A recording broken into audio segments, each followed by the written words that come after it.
They're killing record numbers of Christians in Nigeria.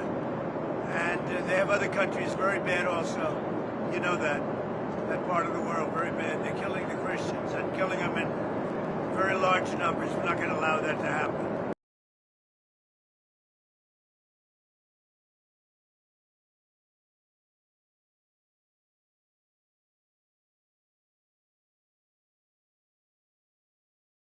This is an incredibly complex question. Let me say this.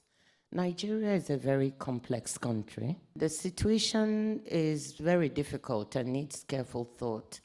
It has religious issues involved in it. It has resource issues involved in it. It has different complexities. So I just think we need careful thinking through.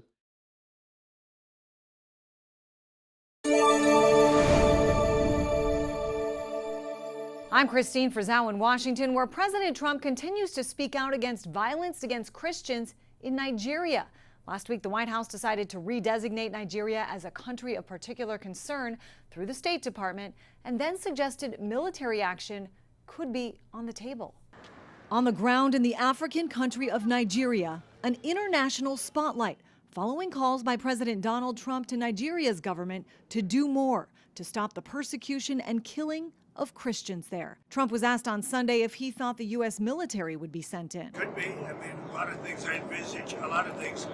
They're killing record numbers of Christians in Nigeria.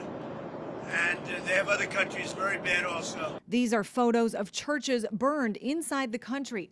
Over the summer, a series of horrific killings involving Christians, including in Yelwata. We've blurred the images of the bodies. There were 200 believers that were killed in one evening. Homes were locked and set on fire as people tried to escape. They were shot or attacked with machetes. And these were men, women, and children. Ryan Brown's organization Open Doors U.S., which tracks Christian persecution around the world, released this map for 2025, highlighting the highest levels of overall persecution of Christians. And while countries like North Korea, Somalia, and Yemen sit at the very top of the list, Nigeria at number 7 also has its own troubling distinction. In Nigeria in particular, more people have been killed because of their faith in Jesus over the last year than all other places in the globe combined. In Nigeria, complexities run deep. The country is evenly split between Christians and Muslims, both of whom have been targeted and killed in large numbers by violent terror groups like Boko Haram, as well as a branch of ISIS, and a group of Fulani herdsmen forced off their land because of climate change, with several reports of them driving Christian farmers off theirs using violence. Now, President Trump has also threatened to withhold aid to the country. Some critics say the president is singling out Nigeria in particular because of its president's vocal support for Palestinians in Gaza during this year's United Nations General Assembly meeting. I'm Christine Frizzau for the National News Desk. The deaths of Christians in Nigeria, especially in the country's north, has been an issue for some Christians in Nigeria for a while. It's made its way back to the American right-wing circles, to the MAGA faithful, and now to President Trump. And there are some in the country, in Nigeria, who still believe this is a problem. So for me, it's very important they come in, because this has been happening for a couple of years now. Nothing has been done. So I feel if Donald Trump said they don't want to come in, they should come in, and there's nothing wrong with that. Nigeria maintains there is no religious persecution happening in the country. What it has a problem with is terrorism from Boko Haram, from Islamic State in West African province, and from religious extremists, Islamist militants who target people, Christians and Muslims alike. And that's something that President Bola Tinubu's government has struggled to contain, even though he ran on the subject of trying to deal with that issue of terrorism. There's also an angle of the struggle for resources between farmers, who tend to be largely Christian, and herders, who tend to be largely Muslim. It's an issue that President Trump's own advisor on Africa, a Lebanese-American businessman who made his fortune in Nigeria, addressed recently. People of all religions and all tribes are dying as a result of terrorist acts, but it's very unfortunate. We even know that Boko Haram and ISIS are killing more Muslims than Christians. So people are suffering from all sorts of backgrounds. This is not specifically targeted about one group or the other. Out front now, Lieutenant General Ben Hodges. General Hodges, I really appreciate your time, and I'm grateful to be talking with you. You just heard Elena's reporting when Trump put up the post threatening that the United States could go into Nigeria, his words, guns a-blazing, and her reporting was that explicitly followed a Fox News segment, right? So we saw the segment, and he threatens the United States going into the largest country in Africa with its guns blazing. What's your reaction to that? Well, of course, my first thought was guns blazing against what or who? I mean, where are you going to go? If I'm the commander, I'm asking what is my mission? And the killing of Christians, which is unacceptable, as well as the killing of innocent Muslims, also unacceptable, is being done by terrorist organizations and criminal gangs. So perhaps we should be thinking about how can we help the government of Nigeria protect its own people. And I think there are some economic tools, sanctions against some of the leaders so that they feel pressure and they're held accountable for doing what should be done. The lawlessness and the chaos, the gangs in Nigeria, it's certainly very present when you're on the ground there, as I've been in both Christian and Muslim areas. One Nigerian official responded to Trump's threat, General, specifically about U.S. troops, saying, we don't take it literally. Being a deal maker, that's his approach.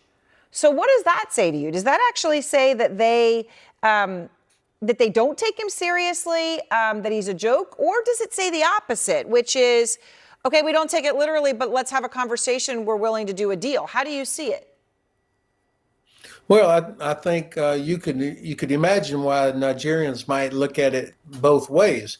I don't think it's a good sign when the president of the United States is not taken seriously, but it is unfortunately believable that people could think that this is the president of the United States wanting some sort of a deal to gain access to Nigeria's oil or mineral resources. I mean, now that seems plausible. But I don't see any sort of a military solution for this other than helping Nigerian armed forces protect their own population.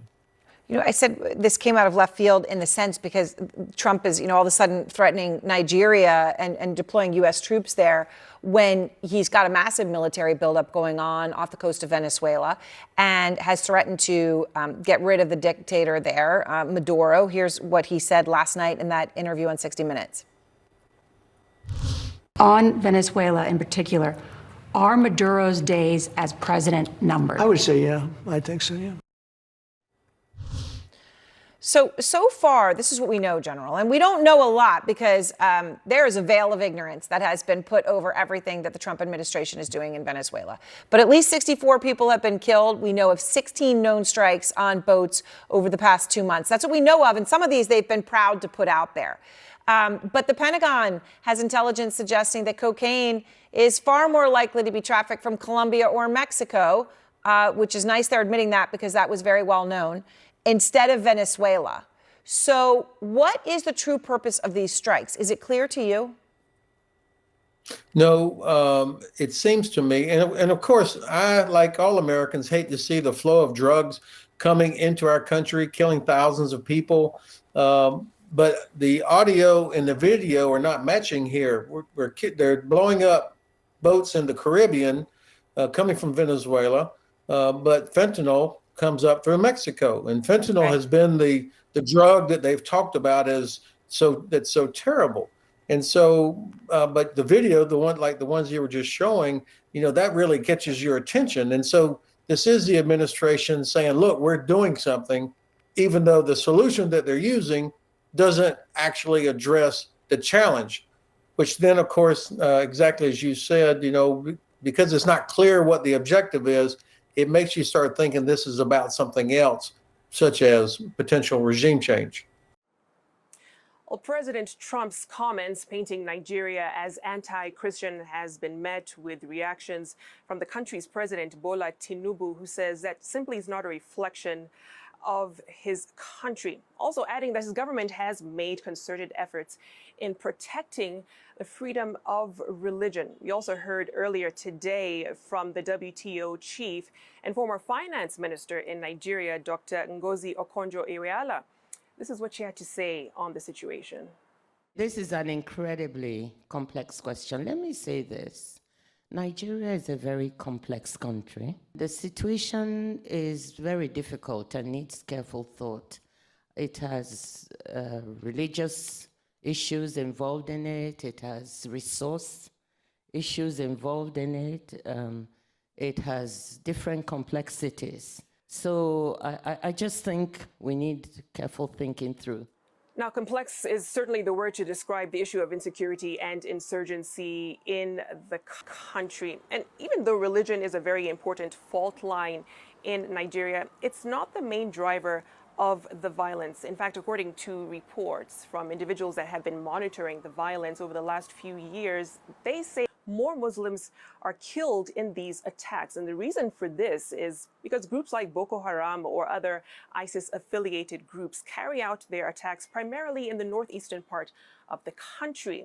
Northern Nigeria is occupied primarily by Muslims, and the south is predominantly Christian. And so this is a very multi-layered and complex issue, as was said by the WTO chief.